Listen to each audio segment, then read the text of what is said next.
Hi there everybody. In today's video we're going to have a look on how to utilize your customer profiles to the best capability on SERVCraft.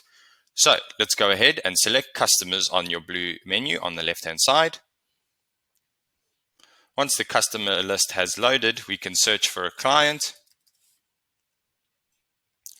click the customer code and go directly into the client's profile.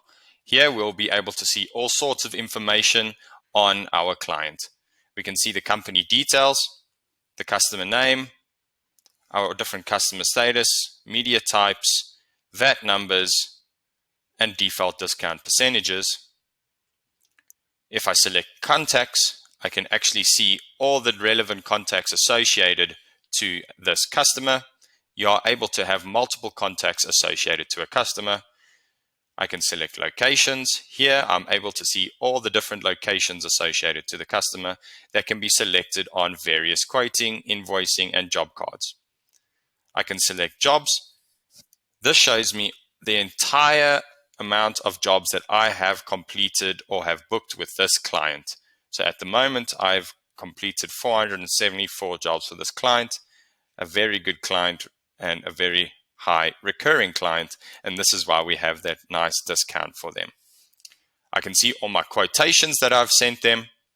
You're able to search for your quotation numbers, or you're able to filter via your quote date. By just selecting quote date, it will show you from the 17th of November, for example, and if I click it again, it will show me the latest ones from the 15th of March. I can do the same for my invoices. If I want to see the earliest invoice date, 17th of November 2022. If I click it again, my latest one is the 5th of March. So it's so easy to find quotes or invoices or job cards that clients do come back to you after 2 years and say, listen, I'm looking for this job card that you did for me. Can you give me a little bit more information and then tell me the story of what happened? So easy to find on SERVCraft. You don't have to go rummaging through your filing cabinets and thousands of job cards where they could be lost or destroyed.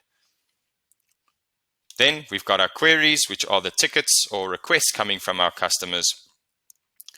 We've got our assets, which are the different types of items that this customer owns, and we have the responsibility to repair or maintain. I can see all my appointments that I've had with the client and all my future appointments, upcoming appointments.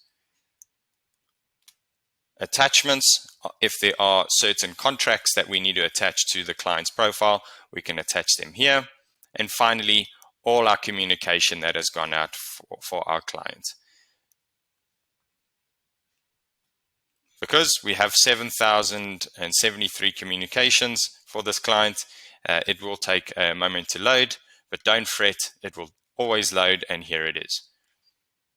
That's it. That's how you use your customer profile to have a look at their history reports instead of rummaging through thousands and thousands of job cards, quoting, invoicing in a filing cabinet. See you in the next video.